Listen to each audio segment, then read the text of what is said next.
All right, everyone. Welcome back to the Dead Pundits Society. So today we're gonna be having a look at some of the Champions League games that were played this week, some other games that were also played, and yeah, kind of look forward and see what's gonna be happening in the coming weeks. So we did predict the Champions League in our latest video. What's the first result that kind of stands out to you?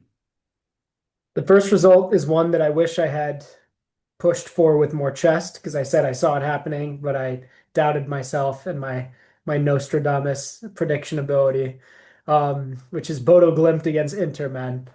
I I I don't want to stake my name and say I completely predicted it, but I did say I have a good feeling about this Bodo Glimt team. I think they're taking in a lot of good momentum, and I could see them winning against Inter, but I still, didn't fully commit to it. But with that said, jokes aside, good performance from them. I mean, once again, Jens Petter Hauge, who we spoke about before, as being, a standout for them this season, even though he was previously a bit of a disappointment in this area. He had a good game, and I think, a little bit of a disappointment for Inter. I think they did dominate. I don't know whether to say dominate, but they definitely had more shots in possession. But I think they'll go home disappointed and hope for a really good home fixture.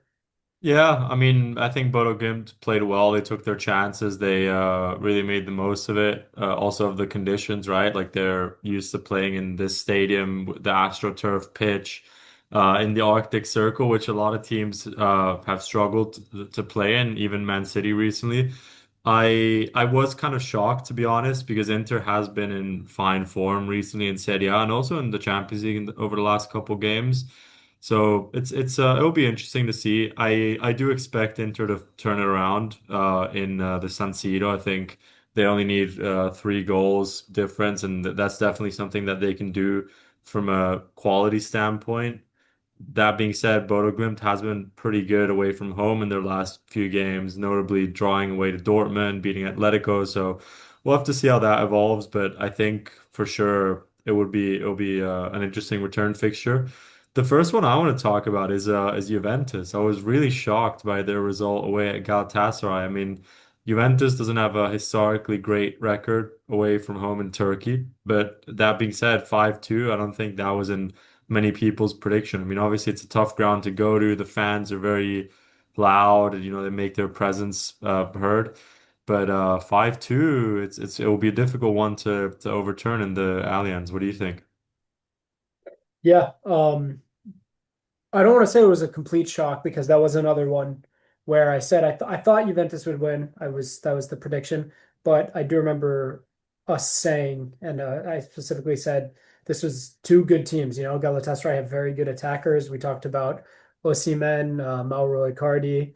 Yeah. So Noah Lang, we going, should have talked about him. yeah, Noah Lang, and apparently that was the one of the only times I think a Dutch player has scored 2 goals in playoffs, or not necessarily playoffs, but knockout stages of Champions Oh League. wow. And so there was some weird statistic like that, but yeah, impressive from him, to be honest. You didn't see the guys we talked about scoring, which, for what it's worth is maybe a bit surprising. But we'll see if Juventus is able to turn it around. 3 goals down is tough, and I certainly didn't see them conceding five and getting a red card. It's going to be a very hard away fixture. Sorry, home Yeah. fixture. I mean, the red card really did, in my opinion, derail the game for them. They were still down 3-2 when it happened, but I think if you hold on to a 3-2, that's a pretty okay result away from home, considering the fact that you just need to score two in your own stadium. But 5-2, it's going to be tough. I mean, Spalletti can do it. His teams do have a tendency to score a lot, but he's also quite leaky at the back. So we'll have to see if they're able to maintain a clean sheet maybe or concede a lot less chances than did in this match. I was quite disappointed in Atalanta as well. Like I really saw them pulling off a result at Dortmund. They've been playing really well in the Champions League this year, but they really were dominated by the German team. So we'll see again. I mean, a 2 goal deficit, not impossible to overturn at home, but it was just they were outclassed in that first leg. So we'll have to make some major changes to go through. To be honest, I wasn't surprised. I said this was one of the ones where we directly opposed each other. I think it might have been this might have been the only one. Um, Dortmund's a strong team. Like they, even though obviously I think the Bundesliga is probably done and dusted, that might be all the more reason for them to come out swinging. Um, Serhou Guirassy has been very good across multiple seasons now. He's been, their biggest goal threat. I wasn't surprised to see him score. But we'll see how Atalanta does at home. I think, not to take a shot at a specific player, but I I've never been particularly convinced by Scamacca. I watched him play for West Ham, was quite disappointed. I've seen him play for the national team, was quite disappointed. Um, I think Atalanta, while having arguably solid midfield and defenders, I think their attacking output could be a little better. So we'll see. We'll see how they fare. Yeah, I mean, especially since they've lost Ademola Yes, Lookman recently, he's been a exactly. big loss for them up front. He definitely added some dynamism to that attack. Charles de Ketelare was pretty good under Gasperini, but he's not been the same player under Palladino for now. So we'll see. I mean, I think they have the opportunity to turn it around for sure, especially in their stadium. Like they'll make it very difficult for Dortmund, but Dortmund is a solid team, so I wouldn't be surprised to see them going through again. Then among the other results, something that was surprising was Newcastle. I mean, I expected them to maybe get a result against Karabag. I certainly didn't expect a 6-1 Thrashing. away result with Four four goals goals. from Yeah, Anthony Gordon. who I think is the Yeah, top scorer, or maybe second to Mbappe in the Champions League right now. He's got like 9 or 10 that could be the goals, case. so it's pretty insane. Yeah, I mean, I think we both expected them to win, but the amount that they won by, yeah, I didn't know it would be that big of a thrashing. Away from Yeah, home as well. I think they go home and can confidently pretty much play a full B team if we're being real I and would rest say all of their even stars. a C team at this point. I mean, it's not. Then another interesting game, maybe. You're living in Paris currently, so maybe you want to address this. But Monaco versus PSG, quite a roller coaster in some ways. With That, yeah, yeah, I was watching that one.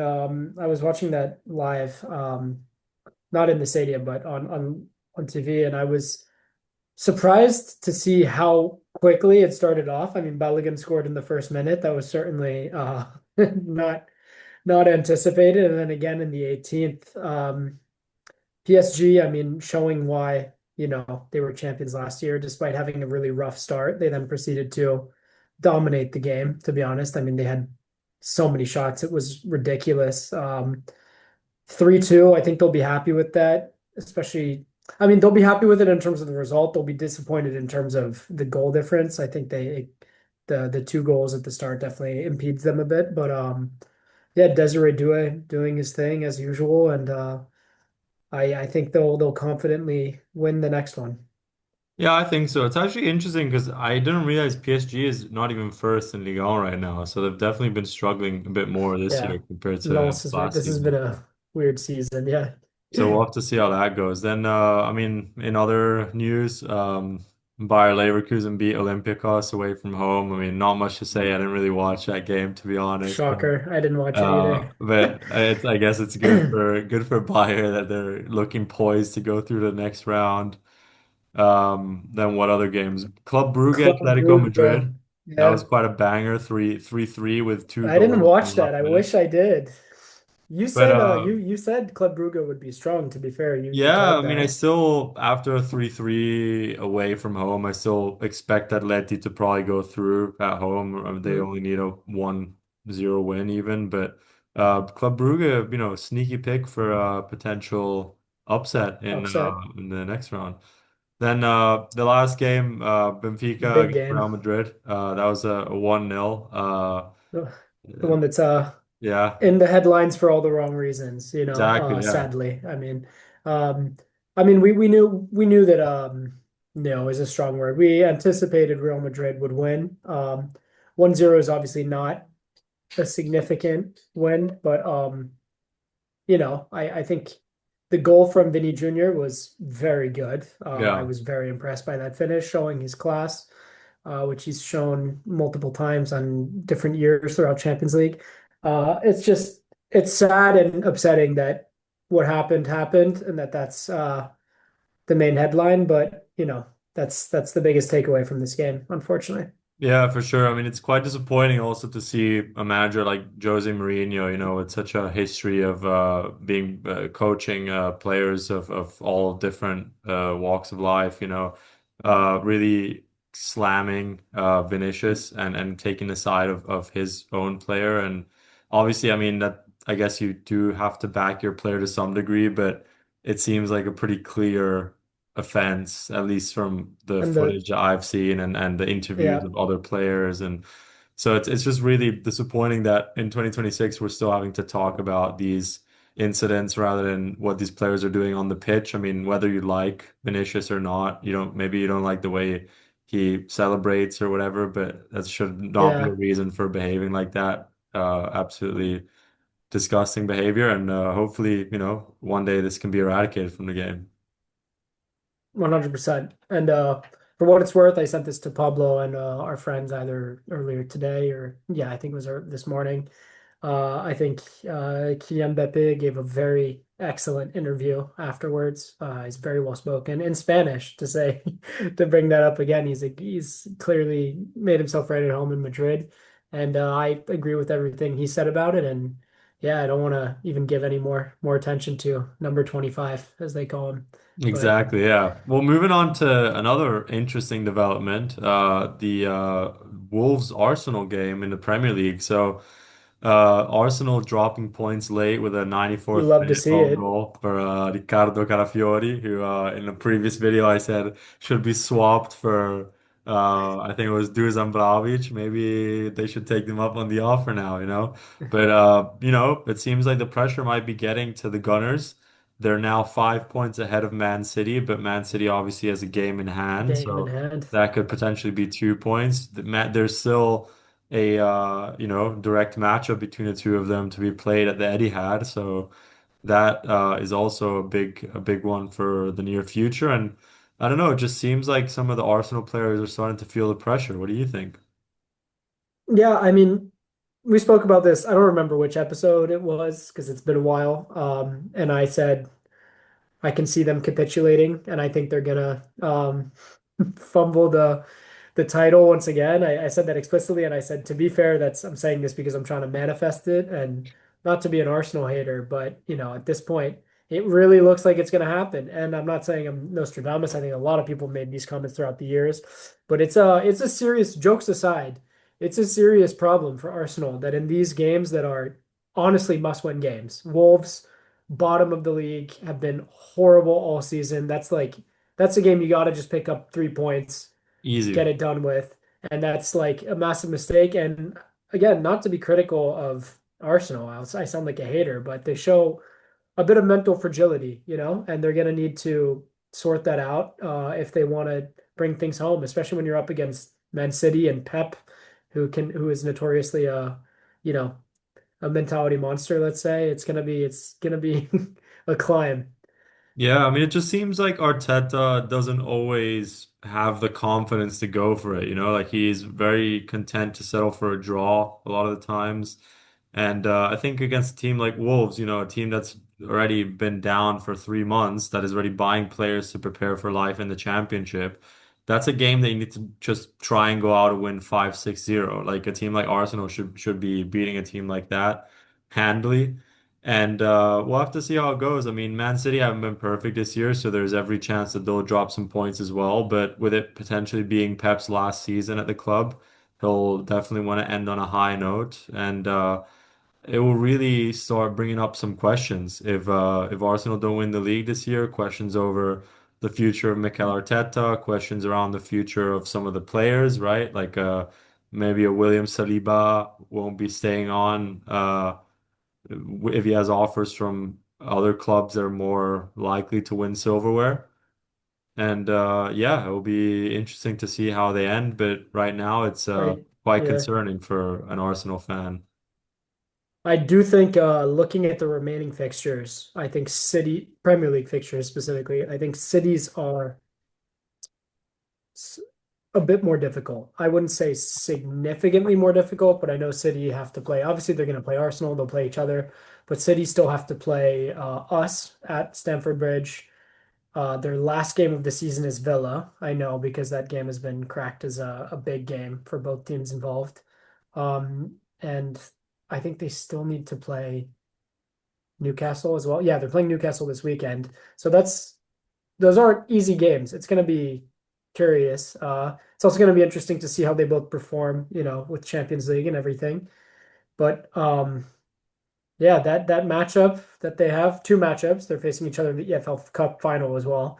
But the matchup where they go against each other, it's supposed to be in April, is going to certainly be a big deal. Where this next month, I think, is the make or break for Arsenal season. Yeah, for sure. I mean, we're talking about these matchups, but Arsenal's playing Tottenham this weekend. Tottenham is kind of fighting for their life Yeah, at this moment in time. I mean, new obviously people manager. are joking about the potential of Tottenham getting relegated. I don't think they'll get relegated, but they're not super far off, and their calendar is They finished pretty difficult. 17th last year. And they're So, yeah, but it was 17th, but they were very far ahead of this 18th team, so it was never really in yeah, jeopardy, and they kind of just lost a bunch of games at the end. Now, with 15, 14 games to go, I think they're like 5 or 6 points above the drop zone. I mean, it's probably not going to happen, but they can't be affording to lose games, so they're going to need to try and beat Arsenal, and that's going to be a tough one for both involved. I mean, as a Chelsea fan, you might have a historic season where Tottenham get relegated and Arsenal bottle the league again. That would be I mean pretty amazing. that would be ideal. I don't think Tottenham will get relegated. They've got too much money invested, too many like not good players, but like decent players, and they have some really good players, like your Van de Vens and Xavi whatnot. Simmons, but not this season. He's been, yeah.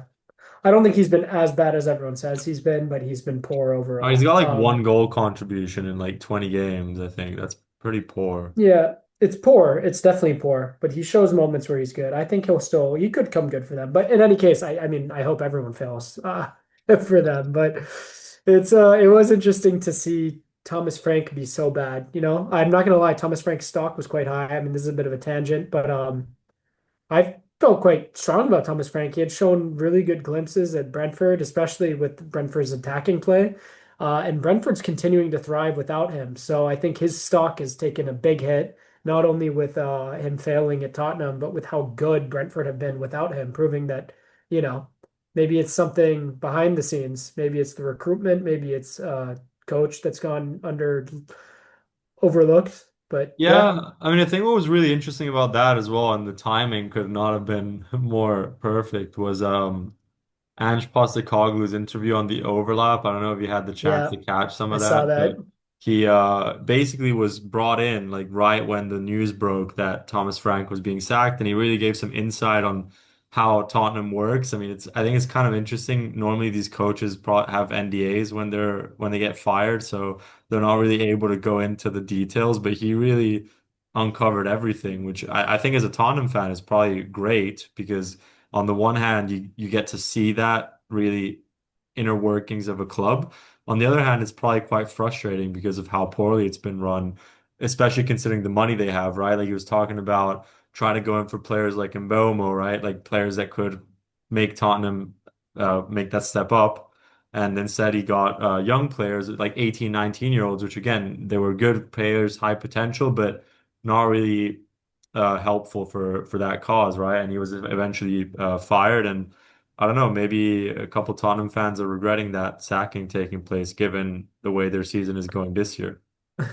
I don't think so because they were really bad in the league. But you're right that arguably it's worse now overall in I terms mean, of they like won the point Europa League position. last year. Like that's pretty big for a Yeah, club like Tottenham. always win silverware in my second season, mate. Exactly. It's Yeah. no, it's curious. This is a weird season to be sure. This is a weird season and yeah, I don't know. It's hard to predict what's gonna happen.